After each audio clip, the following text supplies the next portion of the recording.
죄의 삭은 사망이다. 여러분, 죄인은 반드시 죽습니다. 그래서 사망으로 말미암아 이 세상은 그 한계가 있었는데 이제 더 이상 사망이 없는 세상, 새로운 세상, 영원한 하나님의 이 은혜 속에 사는 세상. 어떤 이상한 사람들은 그 천국에는 늘 행복하고 그럼 무슨 재미로 사노? 그렇게 말씀하시는 분이 있는데 그렇게 말할 생각조차 안 나는 세상, 그게 하나님 나라입니다. 가야 될까요? 가지 말아야 될까요? 당연히 가야 됩니다. 어떻게 갑니까? 요한계시록 20장 11절부터 15절까지 말씀 제가 봉독하도록 하겠습니다. 또 내가 크고 흰 보좌와 그 위에 앉으신 이를 보니 땅과 하늘이 그 앞에서 피하여 간 데 없더라. 또 내가 보니 죽은 자들이 큰 자나 작은 자나 그 보좌 앞에 서 있는데 책들이 펴 있고 또 다른 책이 펴졌으니 곧 생명책이라. 죽은 자들이 자기 행위를 따라 책들에 기록된 대로 심판을 받으니 바다가 그 가운데서 죽은 자들을 내주고 또 사망과 엄부도 그 가운데에서 죽은 자들을 내주매 각 사람이 자기의 행위대로 심판을 받고 사망과 엄부도 불못에 던져지니 이것은 둘째 사망 곧 불못이라. 누구든지 생명책에 기록되지 못한 자는 불못에 던져지더라. 아멘. 할렐루야. 반갑습니다. 날씨가 이제 많이 추운 것 같아요. 여러분 들어오시는 모습을 한 분 보니까 전부 어깨를 움츠리고 이렇게 들어오시더라고요. 오늘 날씨가 조금 추운 것 같습니다. 이제 12월 오늘 18일 이제 2024년도 수요 이제 기도회는 오늘이 마지막입니다. 다음 주는 성탄절이기 때문에 오전 성탄 예배 드리고 오후에는 예배가 없습니다. 그래서 그렇게 생각해 보니까 야, 올해도 또 다 갔구나 이런 생각이 듭니다. 성도님들 고생하셨습니다. 수요일 날 얼마나 오기 싫었겠습니까? 몸은 피곤하죠. 도시에 7시, 8시하고 시골에 7시, 8시하고는 차이가 많이 나는 것 같습니다. 도시에는 뭐 거의 초저녁이고 그렇지만은 시골에는 특히 우리 상남면 일대는 거의 이게 깜깜하죠. 7시 되면, 8시 되면. 완전히 한밤중 같은데 그래도 이 참 은혜의 자리에 나오시려고 애를 쓰시고 오셔가지고 예배드리고 기도하러 오신 여러분들 정말 주의 이름으로 축복합니다. 여러분들 이제 아주 올 한 해 농사를 영적인 농사를 잘 지었기 때문에 하나님이 각자의 믿음대로 30배로 또 60배로 혹은 100배로 엄청난 복들을 베풀어 주실 줄로 믿습니다. 그렇게 될 줄로 믿습니다. 마침 오늘 또 이제 계시록 맨 끝장이 되어서 유종의 미를 또 잘 장식하는 것 같습니다.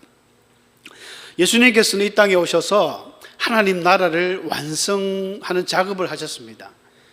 그 이전까지만 해도 우리 구약 성경을 보면 하나님의 나라라는 어떤 개념이 많이 약했는데 예수님께서 직접 하늘에서 오셨기 때문에 오셔서 하나님 나라를 전했습니다. 그래서 천국은 마치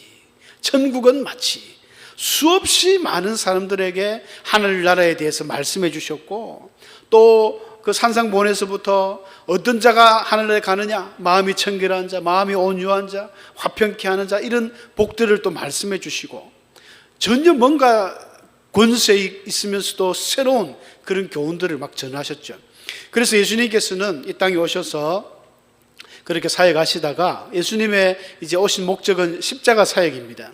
십자가에서 전 인류의 모든 죄를 예수님이 대신 짊어지시고 한 마리 어린 양처럼 구약의 그런 대속의 제사를 속죄제를 드릴 때 한 마리 어린 양이 나 대신 죽는 것처럼 온 인류의 죄를 대신하시고 십자가에서 죽으심으로 이 대속 속량을 완성하셨습니다. 그래서 누구든지 예수를 믿으면 우리가 죄가 있지만 예수님의 그 은혜 때문에 그 화려한 예수님의 빛나는 의의 옷에 우리가 감춰져서 하나님은 우리의 죄를 안 보는 겁니다.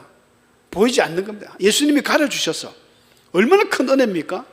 거기다가 예수님이 이제 부활하셔서 하늘나라 올라가시면서 이제 사단의 권세가 창세기 3장 15절 말씀처럼 여인의 후손이 뱀의 머리를 상하게 할 것이다. 사단의 권세는 끝났습니다. 이제 사망 권세, 사단의 가장 강력한 무기가 사망, 죽음이었지 않습니까? 그러나 예수님이 죽음을 3일 만에 부활하심으로 사망 권세를 깨어버렸습니다.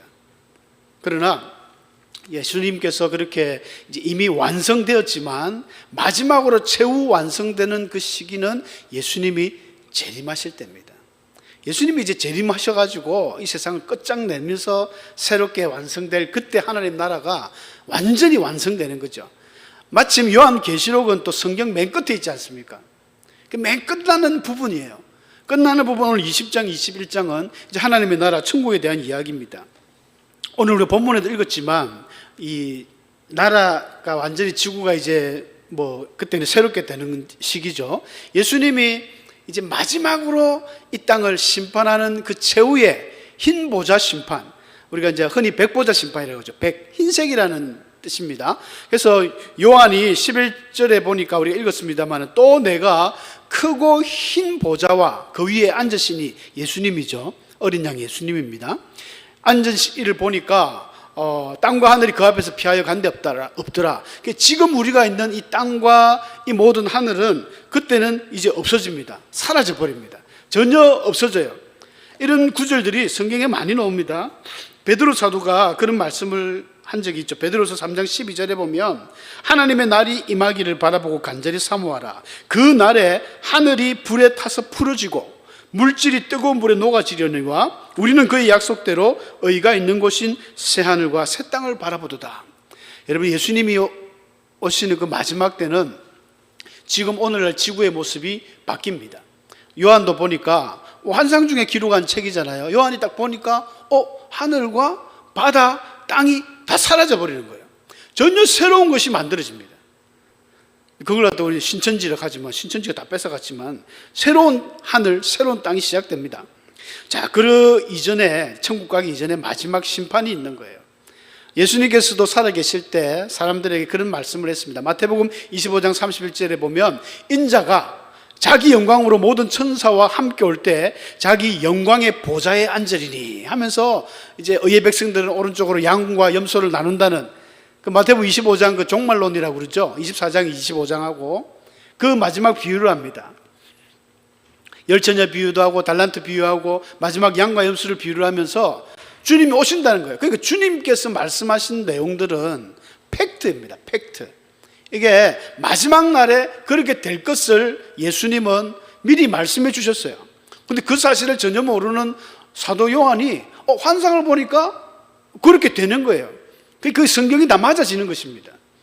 그래서 예수님 말씀대로 마지막 날에는 예수님이 초림하실 때 아기 예수로 등장할 때는 그렇게 시끌벅적하게 등장 안 했죠. 조용히 베들레헴 작은 그 유대 땅 베들레헴 작은 고을 거기서 조용히 마국간에서 태어나셨지만 초라하게 태어나셨지만 예수님이 마지막 날 재림해서 오실 때는요 화려하게 오십니다. 수많은 천군 천사를 대동해서 아주 재림 예수님은 심판자 예수님으로 오시는 겁니다. 그때 이렇게 막 와가지고는 큰 보좌 위에서 이제 마지막 예수님의 그 심판을 하는 것입니다. 근데 누가 심판받느냐? 우리는 심판받지 않습니다. 예수 믿는 사람들은 그리스도인들은 심판받지 않습니다. 우리 그 말씀을 자세히 보면 12절에 보면 그렇게 나와요. 또 내가 보니 죽은 자들이 큰 자나 작은 자나 그 보좌 앞에 서 있는데 책들이 펴 있고 또 다른 책이 펴졌으니 곧 생명책이라 그래놨어요. 책이 두 개가 나옵니다. 예수님이 딱 심판돼서 책이 두 개가 나와요. 하나는 우리가 잘 아는 대로 행위를 기록한 행위책입니다. 행위록. 하나는 생명이 기록된 생명책입니다. 이 생명책은 다르게 이야기하면 구원받은 사람들의 이름을 기록한 구원받은 책자죠. 우리 교인 등록책입니다. 세례교인 등록책이에요. 교회는 다녀도 등록 안 하는 성도들이 있지 않습니까? 그분들 말고 이제 우리 교회에 정식 등록한 사람들, 교적부가 나오듯이 예수님의 생명책에 기록된 이름들이 있습니다. 그런데 행위는 사실은 다 기록되죠. 나쁜 짓도 하고 착한 일도 하고 이런 것들이 기록이 되겠습니다만은 어떤 분들은 우리 예수 믿는 사람들이 행위 심판을 받는다는데 행위 심판이라는 건 없습니다. 예수 믿는 사람들은 심판받지 않습니다. 예수님이 요한복음 5장 24절에 아주 유명한 말씀을 하셨죠. 내가 진실로 너에게 이르노니 나를 믿고 또 나 보내신 이를 믿는 자는 어떻게 된다 했습니까? 사망에서 생명으로 옮겼고 심판받지 않는다 했습니다. 심판받지 않는다. 사망에서 생명으로 옮겼느니라. 그리스도인들에게 심판은 없습니다. 단지 이 상급에 대한 너 행위를 보니까 야, 너 무지개 전원교회에서 대단히 충성했네. 아무도 몰라주는데 너 했네. 야, 너 차량 봉사 10년, 20년을 했네. 꽃꽂이를 했네. 바닥 쓸기를 했네. 야, 수요일마다 건희, 현이 너 어린데도 와가지고 놀고 싶을 텐데 교회 청소했네. 기록 다 되어 있습니다. 하나님이 그 상급에 대한 잘했다, 어떤 보상의 어떤 그런 거지, 행위에 대한 이 부분의 심판은요, 믿지 않는 불신자들의 심판을 말합니다. 그래서 이 죽은 자들이 자기 행위를 따라 책들에 기록된 대로 심판을 받는 데 있는데, 여러분 이게 좀 말씀이 어렵지만 성경에 보면 이런 말이 나와요. 그 우리 앞에 안 읽었습니다. 본문 20장 집에 가서 한번 읽어보시면요, 5절에 보면 그런 말이 나와요. 첫째 부활, 첫째 부활이 있고 둘째 부활이 있고 첫째 사망이 있고 둘째 사망이 있고 헷갈릴 필요 절대 없습니다. 첫째 부활이라는 것은 예수님이 말씀하셨잖아요. 예수님이 재림할 때가 되면 자는 자들이 먼저 일어나고 그때까지 살아있는 자들은 공중으로 들림받는다. 두 사람이 밭을 갈고 있는데 한 사람은 데려감을 가고 한 사람은 버림을 받는다. 이런 말씀들을 예수님이 많이 하셨습니다. 사도 바울도 데살로니가서 5장에서 그런 말씀하셨죠. 마지막 나팔이 울릴 때, 마지막 나팔은 계시록에 등장하는 7번째 나팔입니다. 7번째 나팔, 마지막 나팔이 불릴 때는 사람이 갑자기 호련히 변화한다 했습니다. 갑자기 변화해서 이 몸 그대로 우리가 올라가는 게 아니에요. 재림하실 때 이 예수님의 믿는 사람들이 그 휴거라고 하는 들림받는 과정을 설명할 때 첫 번째는 먼저 무덤에 이미 잠자던 자, 우리 순교하신 순교사님들 또 선교사님들, 이런 믿음의 사람들이 다 먼저 돌아가셨잖아요. 우리 부활동산에도 이분들이 먼저 일어납니다. 그럼 성경에서 말하고 있습니다. 먼저 일어납니다.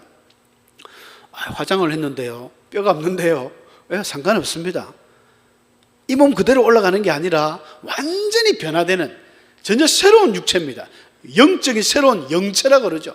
신비한 새로운 몸으로 변화되어서, 성경에 갑자기 변화하리니, 변화되어서 그분들이 먼저 올라가고 그 다음에 우리 살아남은 자들이 올라가는 겁니다. 어떻게 바뀔지는 몰라요. 샥 바뀌어서 이제 하늘나라 갑니다. 예수님 만나는 거예요. 그게 첫째 부활입니다. 그렇죠? 첫째 부활.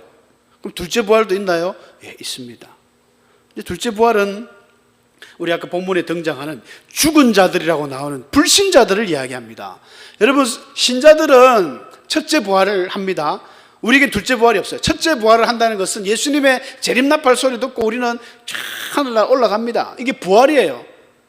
근데 그때까지 죽은 자들, 그러니까 불신자들은 그냥 엄부에 죽어 있다가, 이제 성경에 의하면은 이 천년왕국이 해석들이 교단마다 다르지만은 그냥 성경 그대로 7절에 보니까 천년이 차고 나서 6절에 그러나 이 첫째 부활에 참여한 자들은 복이 있고 거룩하다. 그렇죠? 우리는 첫째 부활에 참여하셔야 됩니다. 여러분, 혹시라도 주님 오신 날을 우리는 모르니까, 혹시 2025년 시작하고 1월 1일 날 주님이 오시면 어떡하겠습니까? 그때 나팔 소리가 전 세계를 움직이는 쩌렁쩌렁한 빠바바밤 울리고 나서 갑자기 몸이 싹 바뀌면서 김건사 올라가는데 이건사도 올라가는데 나는 왜 여기 있지? 주님. 그때 막 회개하면 늦습니다. 몰라요. 그거는 모릅니다. 막 올라가 변화되는 거예요.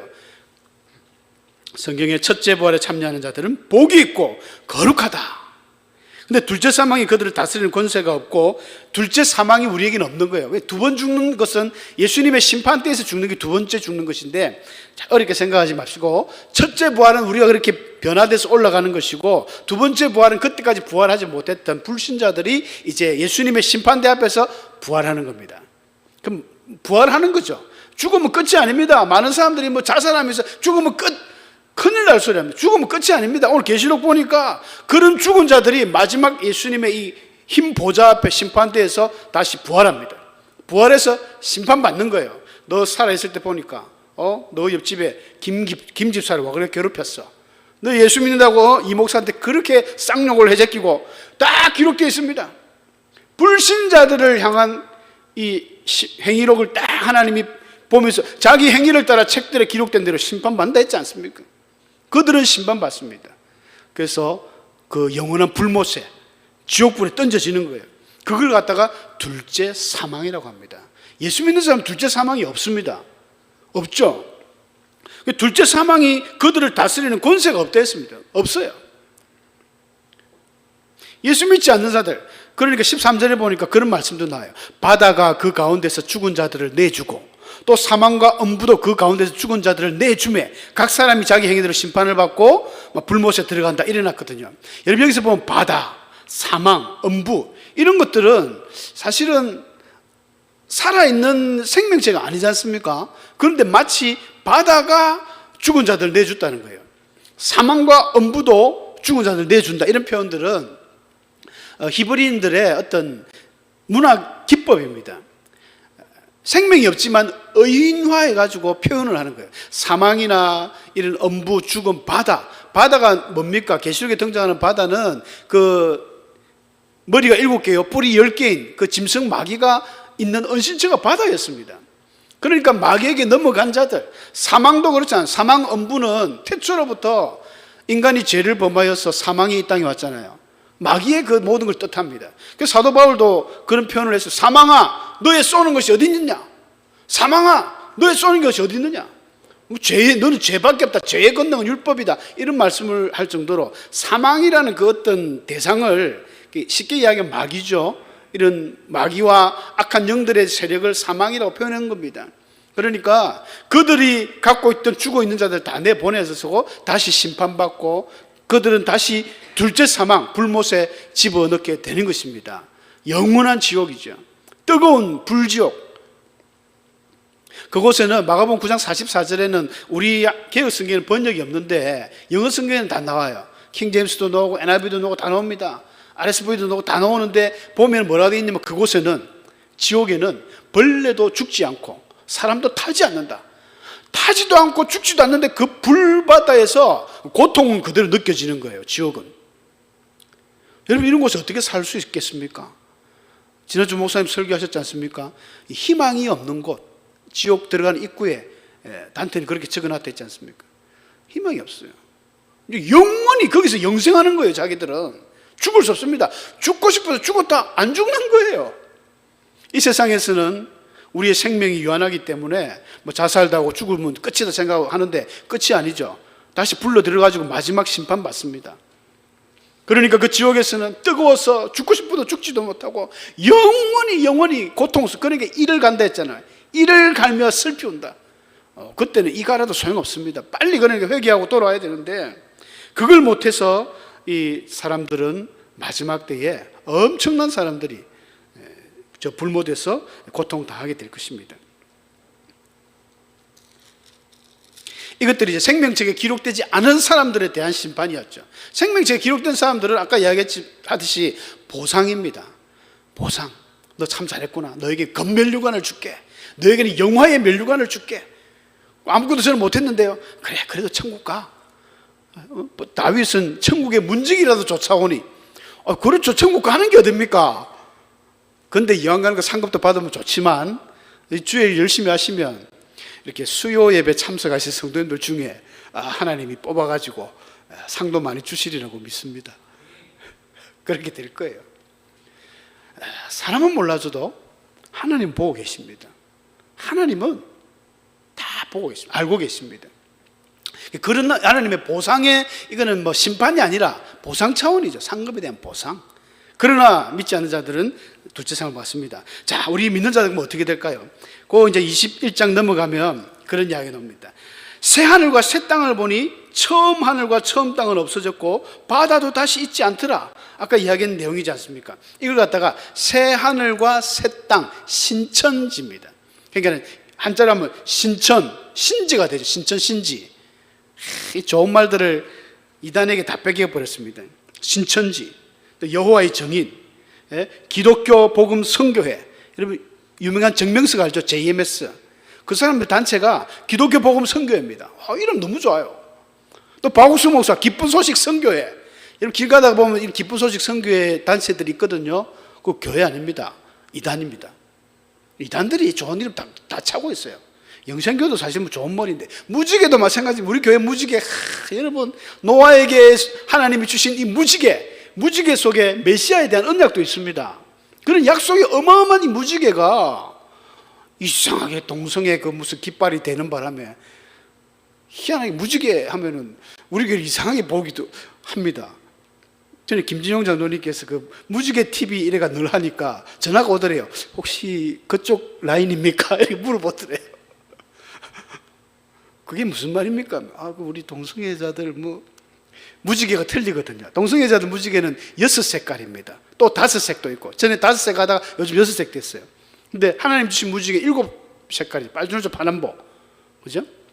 그래서 무슨 색이 빠지고 하여튼 분홍색을 넣고 이래가지고 동성애자들끼리 해외에 가면 그렇다고 합니다. 어떤 바나 식당 같은 데 보면 무지개를 딱 그려놓은 그쪽은 그런 사람들이 모이는 곳이에요. 우리가 그런 데 가면 안 된다고 그렇게 하더라고요. 하나님께서 새하늘과 새 땅을 창조하십니다. 여러분, 마지막 때는 온 지구가 이제 전쟁을 통해서라든지 핵전쟁이 일어날 수도 있고, 그건 알 수 없지만 새롭게 바뀝니다. 새하늘과 새 땅이 임하게 되는 것입니다. 그 새하늘과 새 땅은 마치 거룩한 성 새 예루살렘 성이 하나님께로부터 하늘에서 내려오는데, 그 준비한 것이 신부가 남편을 위하여 단장한 것 같다, 이렇게 이야기하고 있습니다. 여러분, 신부가, 여러분들도 다 한 번씩은 신부가 돼 보셨지 않습니까? 우리 여자 집사님들, 권사님들, 아마 인생에 있어서 제일 이뻤던 때가 그때 아니었을까 생각을 해봅니다. 여자가 결혼할 때 최고로 뽐을 내고 그 한번 화려한 결혼 드레스 입고 신부 화장하고 얼마나 예쁩니까? 옛날 같으면 또 쪽두리 쓰고 연지곤지 찍고 제일 이뻤던 때, 사도 요한은 이거 새 예루살렘 성이 하늘에서 막 금빛 찬란하게 내려오는데 마치 신부가 남편을 위하여 단장한 것 같더라. 여러분들이 가는 하늘나라, 하나님 나라, 새 예루살렘 성 정말 최고입니다. 아무도 아직 안 가봤지만 성경에 기록된 대로, 요한이 본 대로 그곳은 근심이 더 이상 없다는 거예요. 그 21장 4절에 나오는 이야기입니다. 모든 눈물을 그 눈에서 닦아주시니 다시는 사망이 없고 이제 안 죽습니다. 영생합니다. 애통하는 것이나 곡하는 것이나 아픈 것이 다시 있지 아니하리니 처음 것들이 다 지나갔음이라. 여러분, 이 땅에 하나님이 세상에 사람을 만드시고 마귀의 유혹을 받아서 하나님과의 최초의 약속, 선과 악을 알게 하는 나무의 열매를 먹지 말아 했는데, 그것을 먹음으로 인해서 이 땅에 죄가 들어왔습니다. 여러분, 죄가 들어오면 죄로 인하여 사망이 왔죠. 죄의 삭은 사망이다. 바울이 로마서 6장 33절에 이야기했죠. 23절에 죄의 삭은 사망이다. 여러분, 죄인은 반드시 죽습니다. 그래서 사망으로 말미암아 이 세상은 그 한계가 있었는데 이제 더 이상 사망이 없는 세상, 새로운 세상, 영원한 하나님의 이 은혜 속에 사는 세상. 어떤 이상한 사람들은 그 천국에는 늘 행복하고 그럼 무슨 재미로 사노, 그렇게 말씀하시는 분이 있는데 그렇게 말할 생각조차 안 나는 세상, 그게 하나님 나라입니다. 가야 될까요? 가지 말아야 될까요? 당연히 가야 됩니다. 어떻게 갑니까? 우리는 그 어떤 의가 없습니다. 여러분, 우리는 아무리 세상에서 자기가 착한 일을 한다, 의로운 일을 한다, 그거 가지고 천국 가는 거 아니죠. 천국 가는 길은 예수님께서 천국에서 오셨기 때문에 내가 곧 길이요 진리요 생명이 나로 말미암지 않고는 아버지께로 갈 자가 없다고 단정 지어놨습니다. 예수님 위에는 아무것도 없는 거예요. 그래서 우리가 천국 가는 것은 예수님의 은혜로 갑니다. 우리 하나님은 너무 거룩한 분이 되셔서 죄라는 것이 정말 점만큼, 눈곱만큼 있어도 하나님은 싫어하십니다. 하나님이 원수처럼 여깁니다. 그러면 예수 믿는다고 우리가 죄를 안 짓습니까? 우리 예수 믿어도 죄 짓습니다. 예수님도 죄를 졌죠.